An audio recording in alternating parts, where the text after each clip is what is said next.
China says trade war with U.S. would be disaster. Beijing, China said Sunday that it would not initiate a trade war with the United States, but vowed to defend its national interests in the face of growing American protectionism.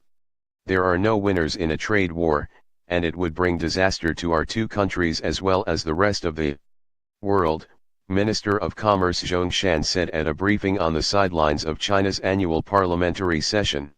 China does not wish to fight a trade war, nor will China initiate a trade war, but we can handle any challenge and will resolutely defend the interests of our country and our people, he said. It was Beijing's latest statement on problems in Sino-U.S. economic trade and cooperation, alluding to President Donald Trump's plan to impose heavy tariffs on imported steel and aluminum. Trump said Thursday that he was slapping tariffs of 25% on imported steel and 10% on aluminum, temporarily exempting big steel producers Canada and Mexico. Chinese leaders have threatened in the past to retaliate against raised trade barriers, but have yet to take direct action following Trump's announcement.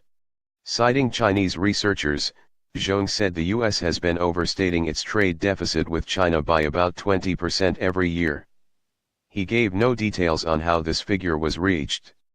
But the U.S. and Chinese governments generally report widely differing trade figures because Beijing counts only the first port to which goods go instead of their final destination. The U.S. reported a $375 billion deficit with China last year, so a 20% reduction would still be among the largest trade gaps that it has with any country. Zhong blamed the trade imbalance in part on controls over U.S. high-tech exports to China, repeating a Chinese claim that Washington could narrow its trade deficit if it allowed Beijing to buy more dual-use technology such as supercomputers and advanced materials with military applications. U.S. officials have said such sales would make up only a few percent of the deficit while possibly threatening American national security. The Trump administration earlier approved higher tariffs on and some other goods, prompting Beijing to accuse Washington of disrupting global trade regulation by taking action under U.S. law instead of through the World Trade Organization. China's steel mills, a target of U.S. President Donald Trump's ire, are their industry's 800-pound gorilla. They supply half of world output, so every move they make has a global impact. The steel industry swelled over the past decade to support a history-making Chinese construction boom. Once that tailed off, the country was left with a glut of half-idle, money-losing mills.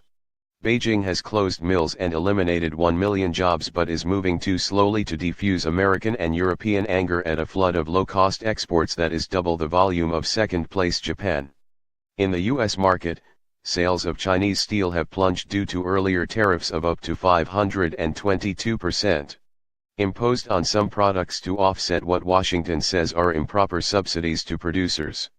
That means that while Trump has singled out China for criticism, his latest tariff hike is likely to hit U.S. allies Japan and South Korea harder. The United States bought just 1.1% of China's steel exports last year compared with 12% for South Korea and 5% for Japan, according to the U.S. International Trade Commission. Liu He, Chinese President Xi Jinping's top economic advisor, visited Washington earlier this month in an attempt to smooth strained ties. Zhong said that Beijing would continue to relax market access to China, and that it would also, another point of tension with the U.S.